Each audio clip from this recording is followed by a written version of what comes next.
the geothermal energy, which is a form of energy conversion in which heat energy from within Earth is captured and harnessed for different purposes like space heating, electrical power generation, cooking, and other uses.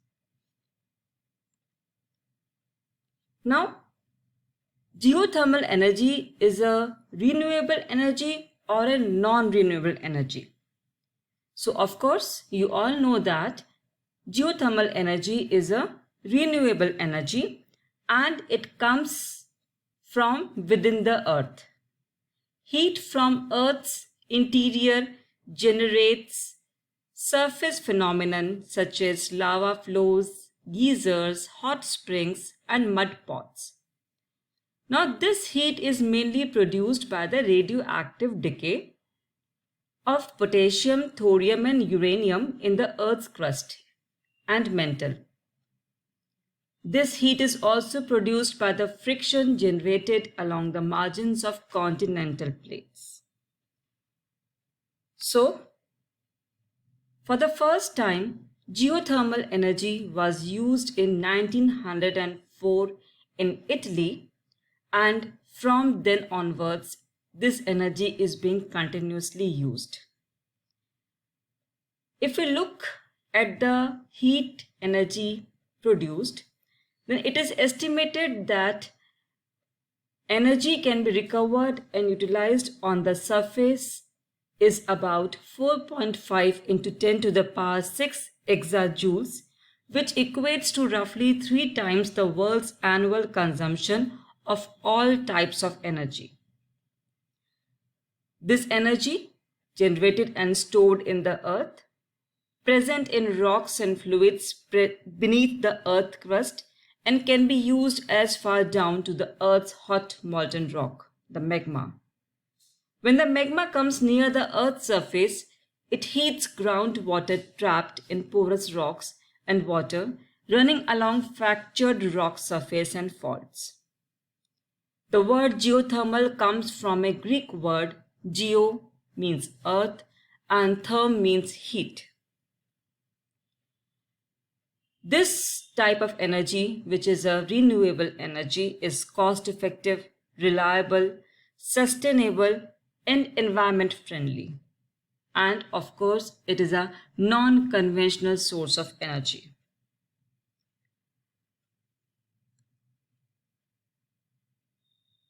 As you all know, the increase in temperature of rocks and other materials underground average around 20 to 30 degrees Celsius per kilometer depth worldwide in the upper part of lithosphere.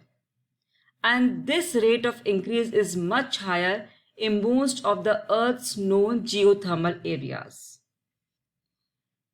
Geothermal energy is the heat that comes to the surface of the Earth. So if you have a look at this diagram, this section, you know that the Earth has 4 major layers. First, the inner core, outer core, mantle and magma rock, and the surface of the Earth, that is the crust on which we live. The slow decay of radioactive particles, as already told you, produces geothermal energy. Geothermal resources are near the boundaries of Earth's tectonic plates. You know what is Earth tectonic plates? These are the plates on which the Earth crust is continuously in a very, very slow motion moving, and from where volcanoes are also located. One of the most active geothermal area is the Ring of Fire. This Ring of Fire is in the Pacific Ocean, and this is the place where lot of geothermal energy can be extracted and utilized for various purposes. So, such resources are typically limited to parts of the world characterized by the volcanic activity or located along plate boundaries or crust hotspots.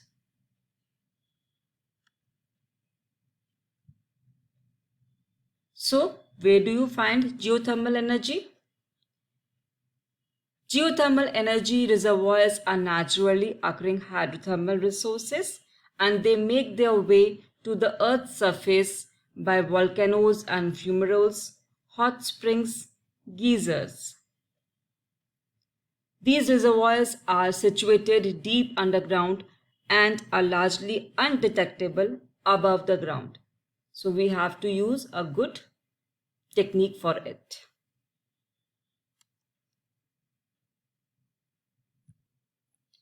Geothermal energy comes in either in the form of vapor dominated or liquid dominated forms.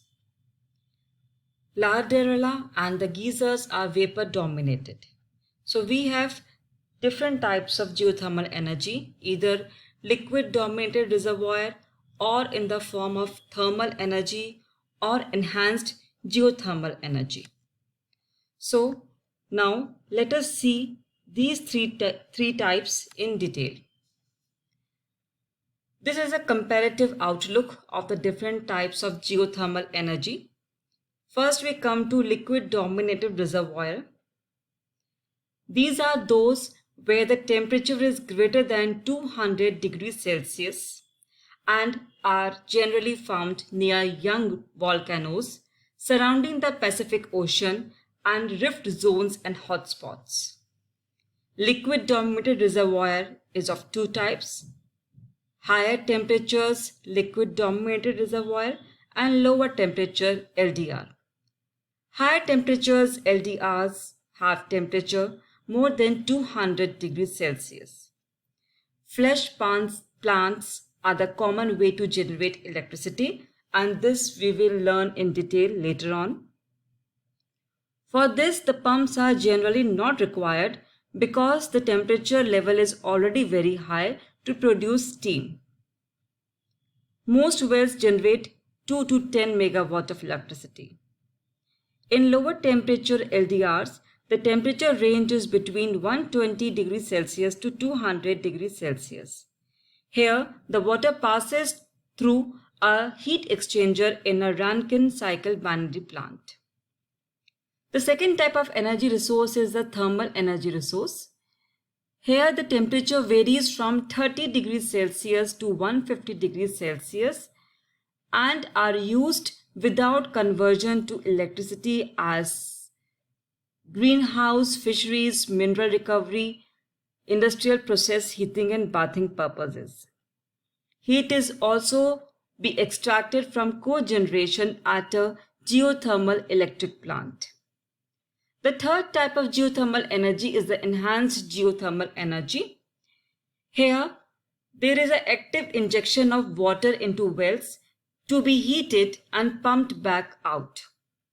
The water is injected under very high pressure to expand existing rock fissures to enable the water to freely flow in and out. इस तकनीक का इस्तेमाल oil और gas के extraction के लिए किया जाता है. Before talking about the different types of geothermal energy plants, let us see what are the advantages of geothermal energy. As you all know, geothermal is a non-conventional renewable energy, so it is highly efficient. Clean energy है, कोई भी प्रदूषण का स्रोत इसमें नहीं पाया जाता. Reliable energy है, आप 24 घंटे इसका इस्तेमाल कर सकते हैं. ये जहाँ पैदा होती है वहीं पे एक्सट्रैक्ट कर ली जाती है, इसलिए नो ट्रांसपोर्टेशन इज इन्वॉल्व्ड. ये करीबन 50% ऊर्जा का बचाव करती है. अ very good source of alternative source of fossil fuel. अगर हम इस एनर्जी का इस्तेमाल करते हैं तो हमारा जो डिपेंडेंस है फॉरेन कंट्रीज पे फॉर फॉरेन ऑयल वो कम हो जाएगा. गैसियस एमिशंस कम होते हैं, मेंटेनेंस कम चाहिए और पर्यावरण का और वेदर का इस पे कोई प्रभाव नहीं पड़ता है. So now we come to on different types of geothermal power plants. Geothermal power plants की ज़रूरत हमें किस काम के लिए? पहला, इलेक्ट्रिसिटी प्रोड्यूस करने के लिए, जो कि हम अर्थ की इंटरनल एनर्जी से प्रोड्यूस करेंगे, और ये ठीक वैसे ही काम करेगा जैसे कि कोयला या फिर न्यूक्लियर प्लांट काम करता है। तो इस तरह से हम कोयला या न्यूक्लियर प्लांट के अंदर रिएक्टर में जियोथर्मल एनर्जी से रिप्लेस कर सकते हैं। जियोथर्मल एनर्जी से जो भाप निकलती है उससे हम पावर प्लांट्स में यूज़ कर सकते हैं। पानी को ज़मीन के ऊपर खींच के उसका इस्तेमाल काफ़ी सारे कामों के लिए किया जा सकता है। So now we come to different types of geothermal power plants. There are 3 types of geothermal power plants. First is dry steam plants, second flash cycle steam plants. This is plants, and third is geothermal steam plant. So on what factors will this plant work? हम किस area के लिए कौन सा plant use करें, ये 2 बातों पे निर्भर करता है। पहला कि कितना जियोथर्मल एनर्जी हमारे पास अवेलेबल है, और दूसरा ये जो एनर्जी नीचे से आ रही है इसका टेम्परेचर कितना है। जितना ज़्यादा टेम्परेचर होगा उतना ही कम हमें फ्लूइड मतलब वाटर को ज़मीन से बाहर निकालने की ज़रूरत पड़ेगी, और जितना ज़्यादा टेम्परेचर होगा उतना ही ज़्यादा एडवांटेज हमें होगा। So the common ingredient is water and heat. These geothermal reservoirs of heat and hot water which occur naturally where magma comes close enough to the surface to heat groundwater trapped in fractured or porous rocks. So let us start with our first dry steam plants, also referred as vapor dominated plants. These geoplants use dry steam that is very rare but incredibly efficient sustainable electricity source. The geysers in California is a most prominent dry steam reservoir. A dry steam reservoir works in a similar fashion to a liquid dominated geothermal plant. Now here the steam is obtained by drilling between 7 to 10,000 feet deep into the earth crust. So a drilling has been made 7 to 10 feet down in the earth crust. The steam obtained is piped out directly into a turbine generator. Here you can see the steam is coming to the turbine generator which produces electricity. The steam is then condensed and placed back into the steam reservoir, providing a reusable energy source. This dry steam plant requires highest form of temperatures and requires least fluid flow. So मैंने आपको इसका example already दे दिया है। The geysers in California इसका example है, जो कि Yellowstone national park में लोकेटेड है। और दूसरा एक है लार्डिरेलो, जो कि इटली के अंदर है। यहाँ पे hot granite on the earth's surface creates boiling water and hot steam under earth's surface. लार्डेरेलो के अंदर dry steam is converted into 594 megawatts of electricity. So this is a very good form to use the geothermal energy by dry steam plants, also referred as vapor dominated plants.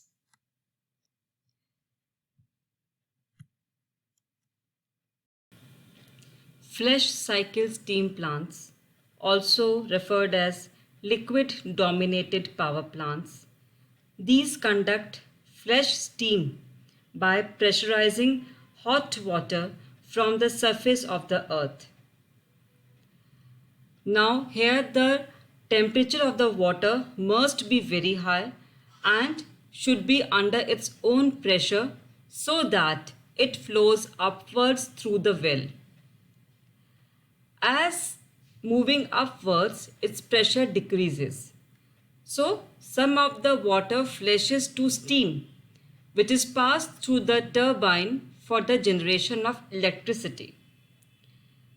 The remaining water, which did not convert into steam, is used for other heating purposes. This is a competitive mode for conventional power sources.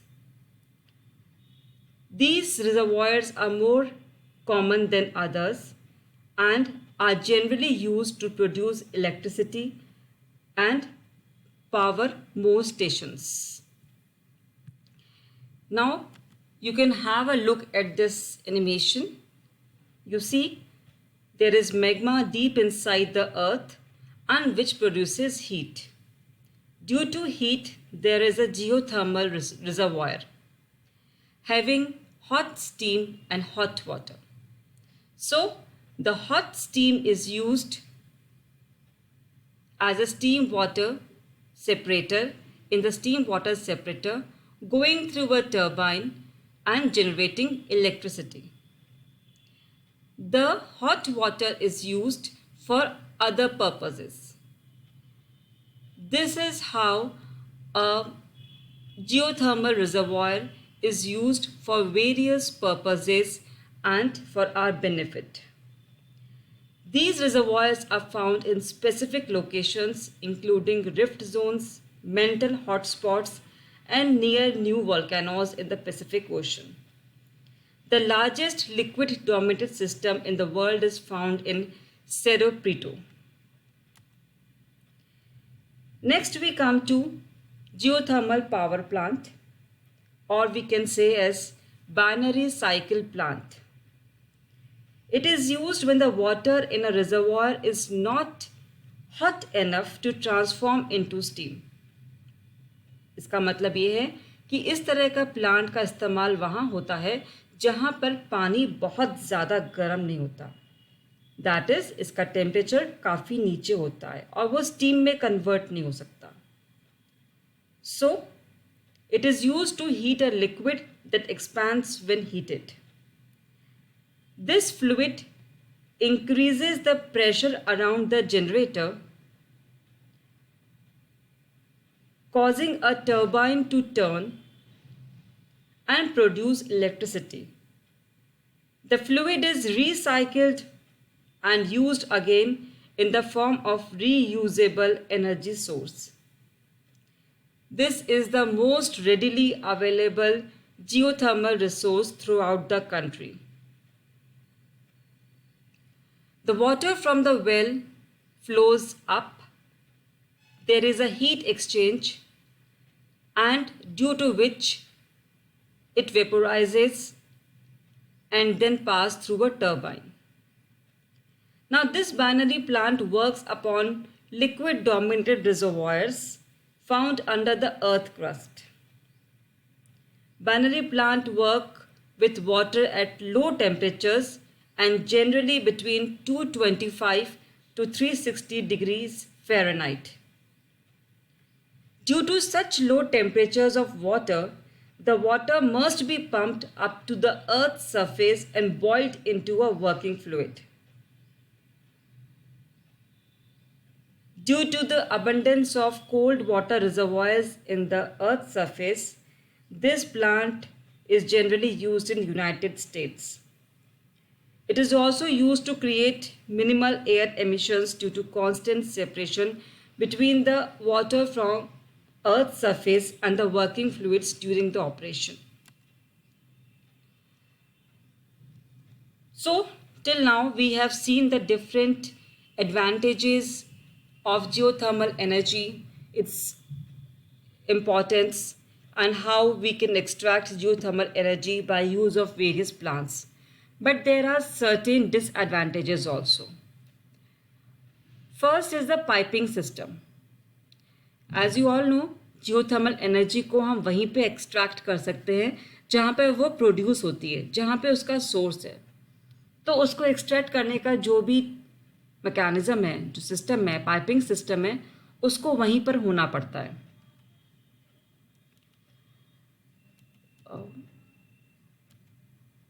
Second disadvantage is that it can salinate the soil if the water is not injected back into the reserves after the heat is extracted. आपने पानी को वापस नहीं भेजा तो वहाँ पे वो नमक, सॉल्ट का प्रोडक्शन ज़्यादा हो जाएगा और ज़मीन सैलिनेट हो जाएगी।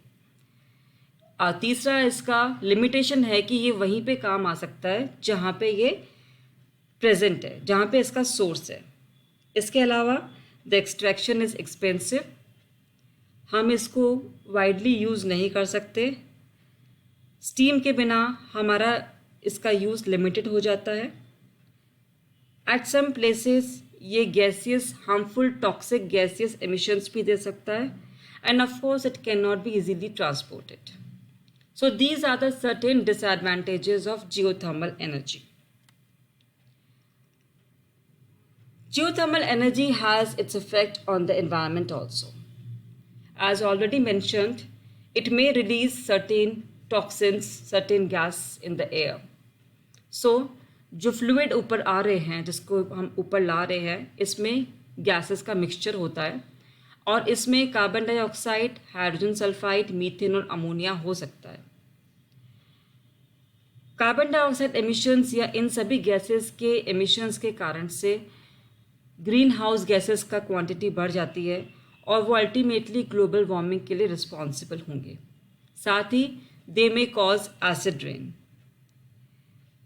चूँकि जियो प्लांट्स के अंदर हाई लेवल्स ऑफ एसिड्स हैं, वॉलेटाइल केमिकल्स हैं, so we need certain emission control systems for their release. It means we need an advancement in technology. Along with these above mentioned gases, it may also have traces of mercury, arsenic, boron, antimony. These heavy metals are toxic in nature and a very minute quantity may cause a great danger. These chemicals precipitate as the water cools and of course will cause environmental damage. Plant construction can adversely affect the land stability, as you have already seen a lot of piping system and transportation facilities required for this energy consumption. So enhanced geothermal systems can trigger earthquakes also as a part of hydraulic fracturing. क्योंकि जितना ज़्यादा हम नीचे ज़मीन में pressure डालेंगे और जहाँ कहीं भी वीक क्रेवाइसेस होंगे वहाँ पे अर्थक्वेक आने के चांसेस बढ़ जाते हैं. So overall we can say that of course geothermal energy is a very good renewable non conventional comparatively clean pollution free energy, but it has certain disadvantages also.